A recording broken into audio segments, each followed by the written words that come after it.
So for our next project in layout and design, we are going to be working on with primary shapes and forms. So I've got some examples in the upper left-hand corner here. This is previous student work. These are just general shapes. What I want the project to be is you're going to choose either a circle, a square, or a triangle, pointy shapes. And you're going to repeat that form. So see, this is squares that are repeated. This is circles. This student actually did all theirs with circles and Gumby.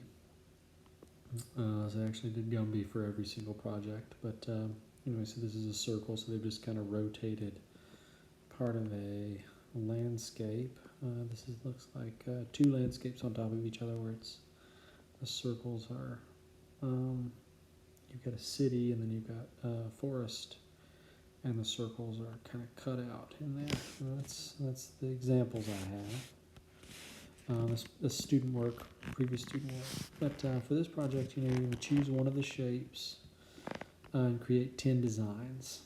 You can make all 10 designs with one of the shapes, or you can do combinations of different ones. So if you want to make 5 with squares or rectangles, and then 5 with circles, or whatever you want to do. But you do need to have 10 designs. A good example of, so you see this gray one up here that we just looked at, upper left-hand corner. The student also made a triangle version of that same design. So same image, but just instead of circles, they use triangles.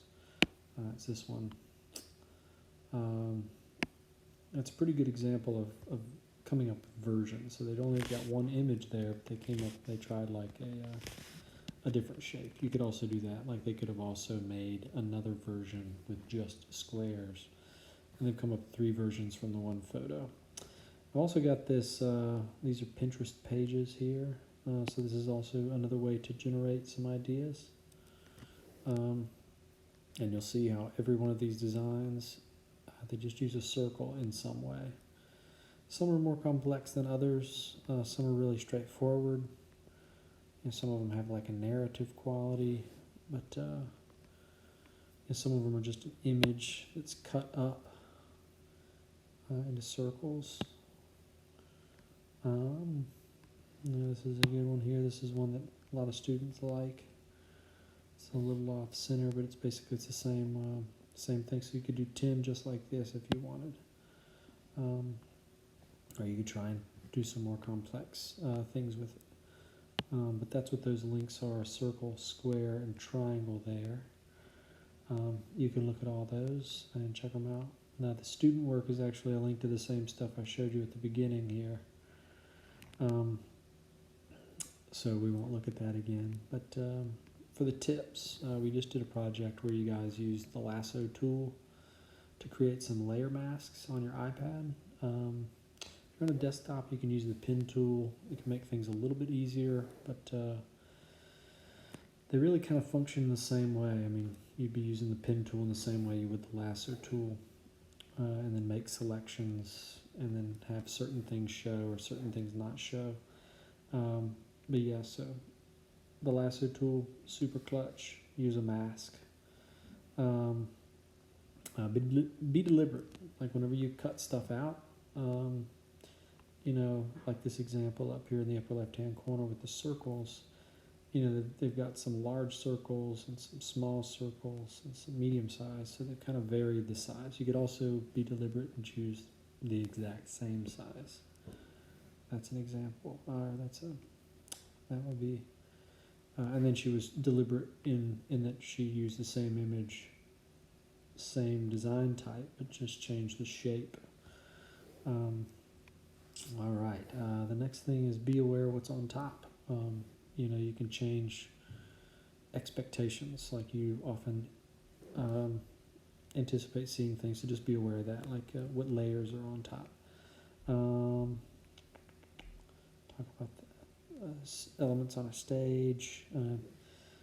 Think about what's, what people are going to see first, what their eyes drawn to. Often if you've got like a gray color field or something, they're going to look at anything that's not gray first. Red items often stand out a lot. Like, for example, you can see the red items on the screen here, the Baylor B, the official notes, and the recording symbol, and then these little covers in the lower hand corner. So yeah, the color stands out. That's a design tool, emphasis. So that's it. The last thing with the tip is you also can just make these just colors. Like, they don't have to be images. So like this one's got a big watermark. It's actually kind of a logo, but it's just black and white. Like, it doesn't have to have a photograph on it.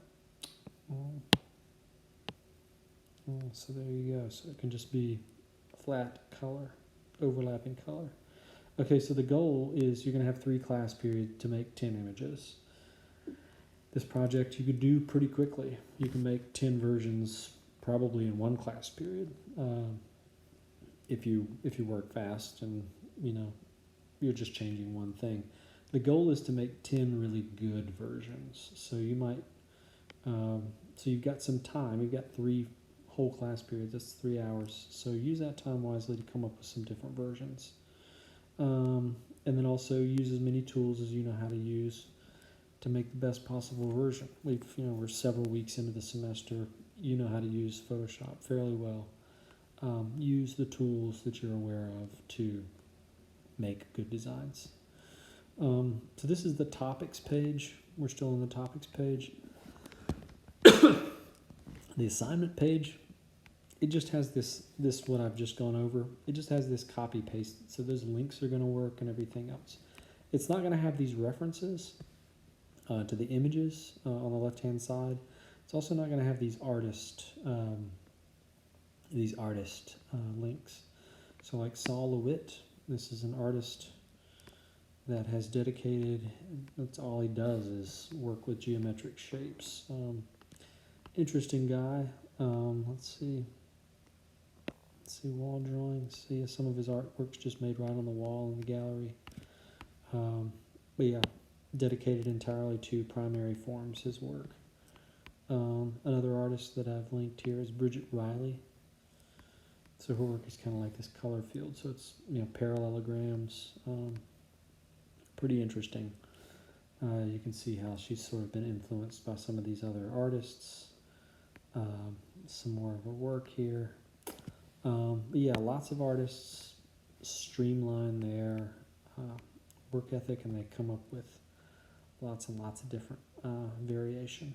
So I've also got a demo file you can download and open in Photoshop, and then I've also got this this file that's just some design. Let's see what happens. Here it is. Okay, cool. So this is great. Check this out. This is just circles and lines, lots and lots of different ways to fill a circle. Any one of these shapes, they kind of get a little bit more complex, or a little bit, or they change a little bit. So you've got like an octagon, and some 6-sided shapes here, some squares.